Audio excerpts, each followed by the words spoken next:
구원에 이르는 지혜. 5번째 시간. 불의의 제물로 친구를 사귀라.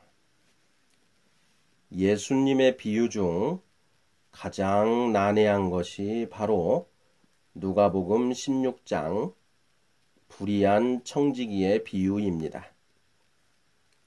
아무리 읽어봐도 도무지 매끄럽게 풀어지지가 않습니다.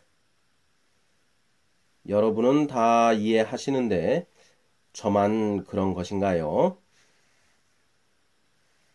예수님은 비유 끝에 불의의 제물로 친구를 사귀라고 말씀하십니다. 불의의 제물은 무엇이고 친구를 사귀라는 말씀은 무슨 뜻일까요? 이것뿐만이 아닙니다. 8절에서는 주인이 이 옳지 않은 청지기가 이 일을 지혜 있게 하였으므로 칭찬하였다라는 말이 나옵니다. 자기 살겠다고 주인의 채권 증서를 마음대로 변조한 청지기가 칭찬을 받다니요. 정말 이해하기 어려운 대목입니다.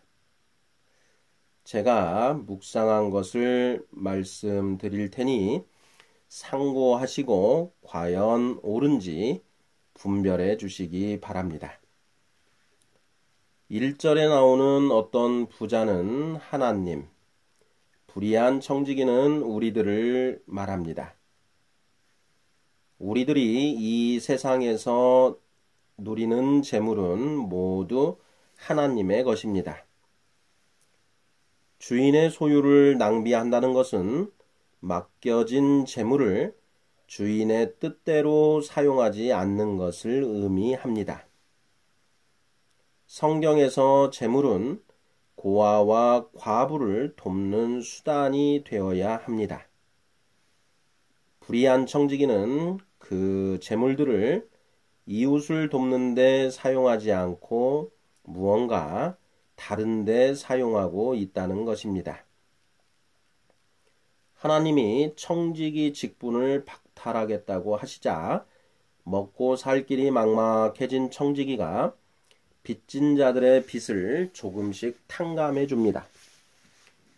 빚을 탕감받은 자들이 나중에 자신을 모른 채 하지 않을 것이라 계산한 것입니다. 청지기의 의도야 어떻든 결과적으로 하나님의 뜻에 부합하는 일이었으니 칭찬을 받았다는 것입니다. 여기까지는 어떻습니까? 맞는 것 같습니까?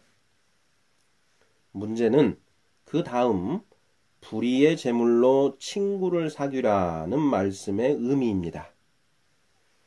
먼저 친구를 사귀라는 말씀이 무슨 뜻인지 살펴보겠습니다. 요한복음 15장 15절입니다. 이제부터는 너희를 종이라 하지 아니하리니 종은 주인이 하는 것을 알지 못함이라. 너희를 친구라 하였노니 내가 내 아버지께 들은 것을 다 너희에게 알게 하였음이라. 예수님이 말씀하시는 친구는 하나님의 뜻을 아는 자입니다. 친구를 사귀라는 것은 하나님의 뜻을 알게 하라. 즉, 하나님의 말씀을 전하라는 의미가 분명합니다. 크리스천이 아니더라도 어려운 이웃을 돕는 사람들이 많습니다. 그러나 그들은 하나님의 뜻을 전하지 않습니다. 예수님이 불의의 제물로 어려운 사람을 도우라고 하지 않고 친구를 사귀라고 하신 이유를 명심해야 할 것입니다.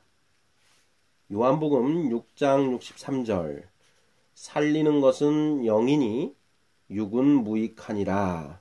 내가 너희에게 이른 말은 영이요 생명이라. 요컨대 불의의 제물로 친구를 사귀라는 것은 물질을 이용하여 어려움에 처한 이웃들의 영을 살리라는 명령인 것입니다. 어떻습니까? 이것도 맞는 것 같습니까? 하나님의 말씀을 상고할 때 그 기준은 사람의 생각이 되어서는 안 됩니다. 오직 하나님의 말씀에 비추어 답을 찾아야 합니다. 정답은 오직 하나입니다. 하나님은 우리에게 정답을 찾기에 충분한 말씀을 계시해 주셨을 것입니다. 다음은 불의한 재물의 의미입니다. 우선 불의한 방법으로 모은 재물은 당연히 불의한 재물에 해당합니다. 누가복음 3장 12, 13, 14절 말씀입니다. 세리들도 세례를 받고자 하여 와서 이르되 선생이여 우리는 무엇을 하리이까 하매 이르되 부과된 것 외에는 거두지 말라 하고 군인들도 물어 이르되 우리는 무엇을 하리이까 하매 이르되 사람에게서 강탈하지 말며 거짓으로 고발하지 말고 받는 급료를 족한 줄로 알라 하니라. 불의한 재물이 이것뿐일까요? 성경 말씀은 말씀으로 풀어야 한다고 했습니다. 예수님을 만난 삭개오의 결단을 들어보겠습니다. 누가복음 19장 8절입니다. 내 소유의 절반을 가난한 자들에게 주겠사오며 만일 누구의 것을 속여 빼앗은 일이 있으면 내 갑절이나 갚겠나이다. 삭개오가 속여 빼앗은 것을 내 갑절로 갚겠다고 한 부분은 충분히 이해가 됩니다. 그런데 소유의 절반을 가난한 자들에게 주겠다는 이유는 무엇입니까? 이웃사랑의 계명을 잘 지켜온 청년에게 예수님이 하신 말씀 또한 깊이 생각해 보아야 합니다. 마태복음 19장 21절 내가 온전하고자 할진대 가서 내 소유를 팔아 가난한 자들에게 주라. 그리하면 하늘에서 보화가 내게 있으리라. 그리고 와서 나를 따르라. 이웃사랑을 실천해온 청년은 당연히 정당한 방법에 의하여 재산을 모았을 것입니다. 그런데 예수님은 그 청년에게 소유를 팔아 가난한 자들에게 주라고 하십니다. 도대체 그 이유가 무엇일까요?